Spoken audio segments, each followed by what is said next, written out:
Thank you for taking some time for us. I really appreciate it. Oh, my pleasure. Thank you. You're welcome. And before we get into what seem like some obvious Hawaii connections on the record, Leap of Faith really has got a sound that fans of Poco and the Eagles will likely find pretty warm and familiar, soulful, countrified, nostalgic, retro in spots. I was wondering, based on the time between this and the Expando, what is your writing and recording process like? Well, it seems to be pretty slow, but it was it was interrupted quite a lot over the last few years because I was touring a lot. I was touring with the Eagles a lot, and so I would try and write and or record in between touring legs.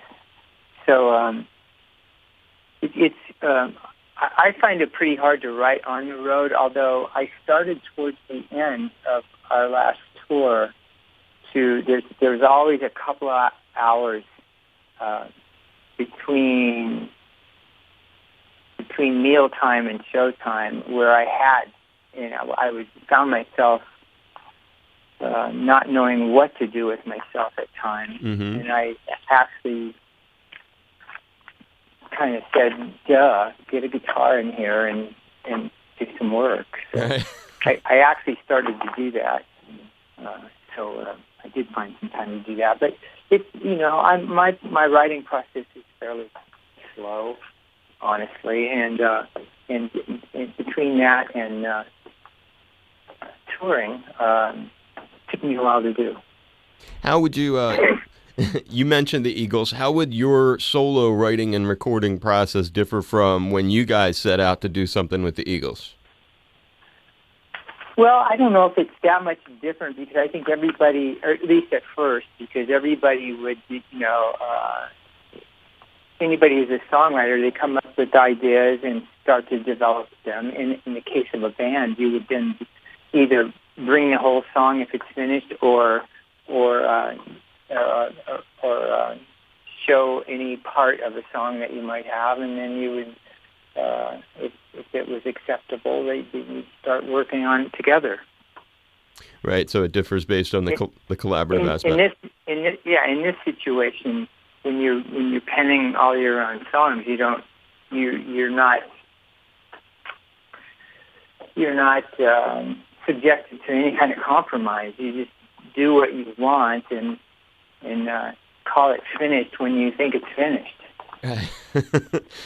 Yeah, it's sort of what Brad Whitford of Aerosmith was just saying about the difference between doing his new solo record and working with Aerosmith. Makes a lot of sense. Obviously, being here in Hawaii, there were a couple things about this record that seemed to catch my eye, and maybe it's also from something I read.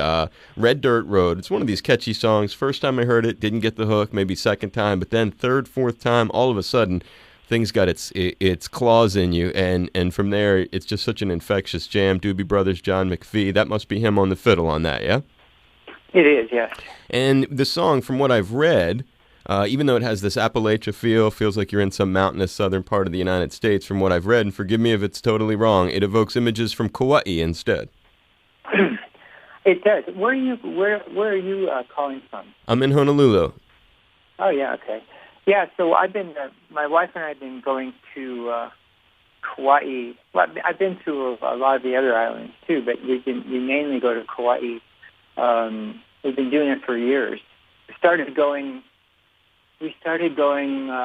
before we were even married, and we would stay with Graham Nash and his wife at the time, and then we had kids of our own, and we started vacationing there, and because we started to develop friendships there with other people other than the Nashes, and then we ended up purchasing a house there. It was actually one of the vacation houses that we used to stay at. Wow. And it came up for sale, and we were lucky enough, I was fortunate enough to be able to do that. So yeah, that picture in the middle of the album is pretty much my backyard. Nice backyard. Yeah. And so obviously there is a very strong connection in the islands. And are you on just a technical note? Are you on like a headset? What sort of microphone are you on? Because you just sound so far away. I'm doing everything I can to. I'm here. Wait a second. Is this better? Oh man, I wish I had you do that from the start. Stupid me. I got to learn from that. But no, that sounds much better. Thank you for doing that. Okay. I appreciate it. Just because it's radio, as you can imagine. You know how it is. It'd be like you wouldn't want to phone into the Don Henley session. He'd want you right there, if you can dig what I mean. So the song, is it saying lyrically, when I think about Red Dirt Road, and I could be totally wrong on my interpretation, but to me it's saying something like, to be happy and truly content, you don't need a bunch of material things to make that happen. Is that any of the gist of it? Or? Well, I love hearing other people's interpretations of songs. It's a learning experience. I like that it means different things. That songs can mean different things to different people. But it's not entirely off the mark. But basically, I wrote that song when I'm sure that we still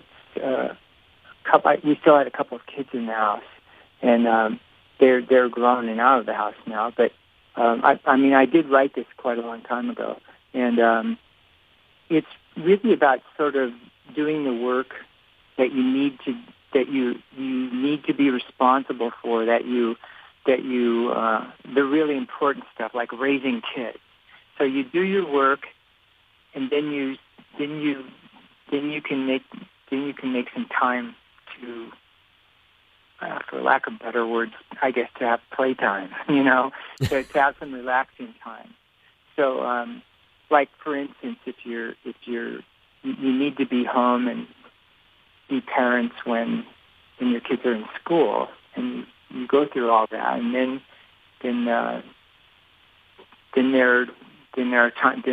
comes a release time, sort of, and you go to Kauai, That's kind of what it is, and it's also just about the joy of going somewhere and being somewhere that you really love. And I'm getting a feeling that is when you're here in Hawaii. Well, yeah, it's one of the places. Yeah, it's it's pretty nice there. It certainly is. Is the island? I'm assuming the song "The Island" references to trade winds, island gratitude. I've got to believe that also draws inspiration from your time on the Garden Isle. Totally, completely. Yeah. And is that vibraphone that you're using? Is that the instrument on that tune, like vibes in there? Oh yeah, that's famous vibe player Gary Burton. Wow, you got Gary on there, and that is huge.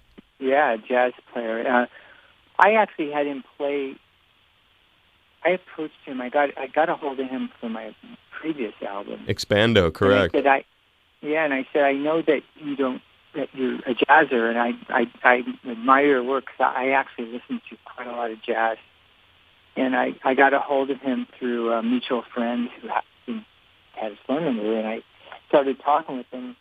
I said, would you be into considering playing on the record? And he said, send me the song. I sent him the song, and he said, yeah, I'll do it. So he's been at my house 2 or 3 times now, at my studio, which is at my house. It's really, what can I say? It's watching a master at work. He's really amazing. And he pretty much came without hearing the other songs this time, because I think he enjoyed himself, and he added a lot. And so that, I thought it was perfect for that song. And there's just a lot of flavors on here, and that makes a lot of sense. There's also a lot of different instrumentation. Pearl on the String, is that, and forgive me for not, is that hammer dulcimer? No, it's actually called a marxophone. A marxophone. marxophone. Wow.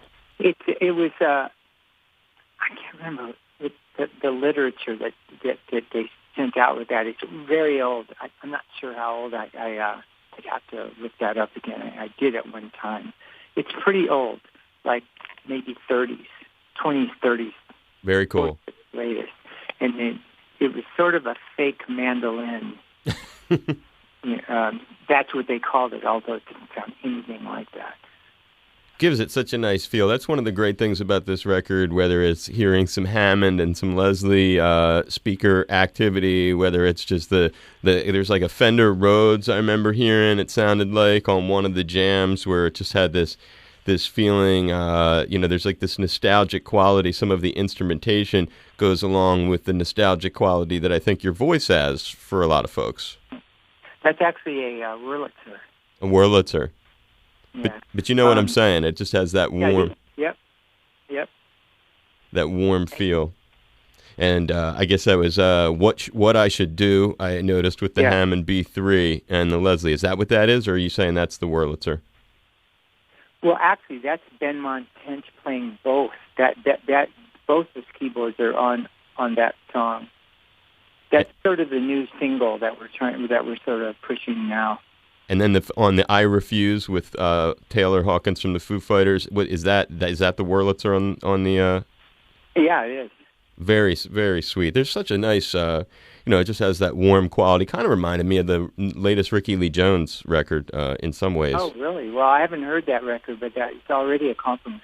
Well, it has a really nice feel, and kind of connecting to some other dots in your life, and just kind of illustrating the way that musical brands and styles are connected. We just had the Outlaws on, Henry Paul of the Outlaws, and he's talking about their new record, Legacy Live. And when I was asking him about some of his influences when it came to both the influences of the band as well as the approach to mixing the record, he over and over credited the two bands that you're most associated with, both Poco and the Eagles, for influencing the Outlaws style and the way that they applied vocals to their southern rock mix, and also for informing the way that he mixed the live album. He credited the Eagles live record as a reference point. Have you ever been a fan of them? I did. Poco did shows with them. I think several times. Yeah, I remember Henry. Isn't that Definitely neat? It's cool how it all connects. Nice that he said those things. Oh, he was speaking so highly of, it's amazing. It's an amazing conversation. It's great for listeners to hear. He's talking about Sade, and it's just, it's disarming because he brings to the table so many musical influences. And I guess on yourself, I was hoping to kind of explore a little bit of, I know a little bit about the big bands and stuff, but when it comes to you first being exposed to music as a little boy, I'm thinking even before the Tim, Tom, and Ron stage of life, but to get you to that at 15 where you're doing your own thing, what was it that got you first into music, Timothy? Well, I don't know. I'm sure for one thing my dad was a full-time musician. That's what he did. I mean, that's what that whole previous album thing about Expander was. That was the name of the trailer house we lived in. We traveled with him for a while, my whole family, and living in a trailer house, we played club to club. And so I know that was, I didn't get to stay up late. I was just a little boy, but I sometimes would go early on and I would watch like their first sets and stuff. So that was definitely an influence. I've always just, well, it's not hard. Almost everybody's drawn to music, but I really like it. I discovered when I was in grade school when they called it chorus, which was really like a soprano part and alto part, just like two parts that I knew how to do it. Nobody had to teach me how to do it. I just knew how to do it. Not that I didn't learn a whole lot more, but I was always, I guess I was always pretty musical, and I think everything I heard from the radio, from the stuff my parents listened to, which was more like 40s, early 50s, not rock and roll yet, and then into rock and roll. I just, when I first heard Elvis and any of those old doo-wop songs, I just I went, wow, this is so cool. This is speaking to me. So I think it was pretty much everything. I mean, I played all kinds of instruments when I was little. I started off on the violin. I played the trombone. I first went on stage as a tap dancer. I was kind of always into it, you know. Wow, that's a real eclectic mix. And how about the sound of Poco, which is so unusual? It's this thing that has people like Henry Paul all these years later talking about how much of a gigantic impact it had on them, and then they took it into a different place. What was the intention when you joined them? And I mean, were you intending? I mean, this has this huge vocal sound, very unusual style of music. Can you talk a little bit about what was informing the approach? Well, I actually went and tried and auditioned for Poco a couple of times, but they ended up taking somebody else at first, right? Who was Randy Meisner. Right. So strange. But I did get to be a part of singing with them, even before they said no, and then came back and said yes.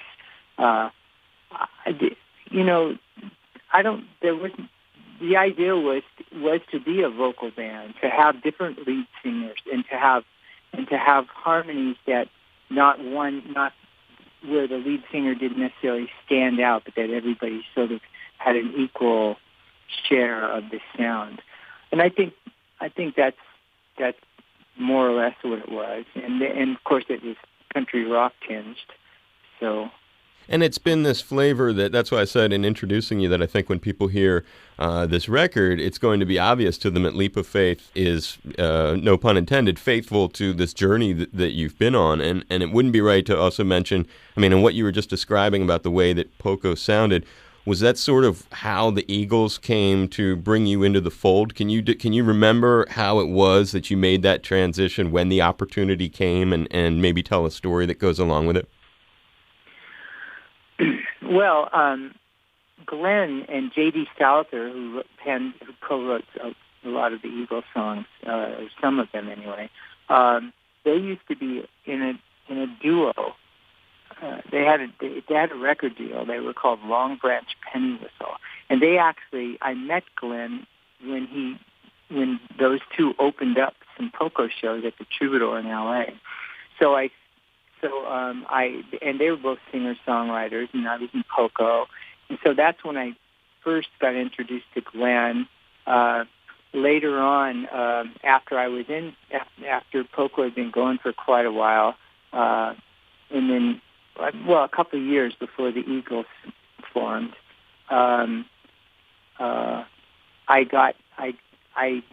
played bass on a Linda Ronstadt track on one of her albums, where Glenn and Don were there too. So that was the first time we actually played music together. And then, a few years later, after me and the other Poco guys just watched the phenomenon of the Eagles, no pun intended, soaring past us and being all over the radio, we had such trouble. Poco had such trouble getting airplay. It was after a while I got pretty disenchanted, not because of the Eagles, but because Poco started to sort of flatline as far as popularity went.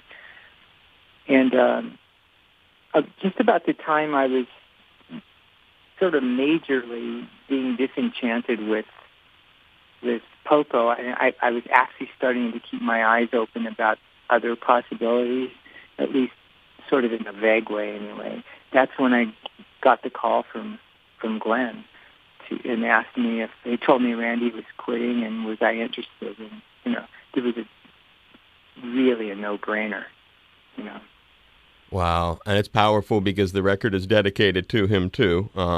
His adorable little nickname, Roach, and it's powerful just to hear that it kind of comes full circle in your life. As we go to wrap it up, is there an enduring? He's passed on. He's this legendary figure. When I was a little boy, that was my mom's favorite band was the Eagles. So it's very touching to me that he's passed. Is there a way that when you think of Glenn, a fun story, a memory together that just embodies the spirit of perhaps your relationship or of what you think he brought to this world? Well, Glenn was a major alpha dog. He was very intense in a lot of different ways, including his humor, and that's the part that was really infectious. He had I used to even say it on stage when I introduced him, a man with a thousand jokes. When he thought something was funny or cracked a funny joke or whatever, he would just belly laugh almost until he started, coughing. He could really get into it. He was,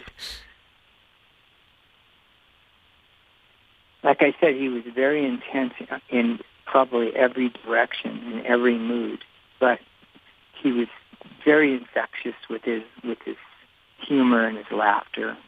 I think that's what I like to think about most. Did he give you the nickname Woodstock? Yeah, I'm sure he did. Yeah. It's very cool. Well, I appreciate you sharing memories, and it's an incredible record. I hope that sometime when you're on the islands, maybe you'll come to Honolulu. We do a thing with you here. If you wanted to support any kind of nonprofit, we have a small 75-seat performance space. It'd be a wonderful way to give back. Leap of Faith is the record, and I hope you've enjoyed talking today, Timothy. I really have. Thanks so much. Aloha. This is Timothy B. Schmit, and you're listening to my good friend Dave Lawrence.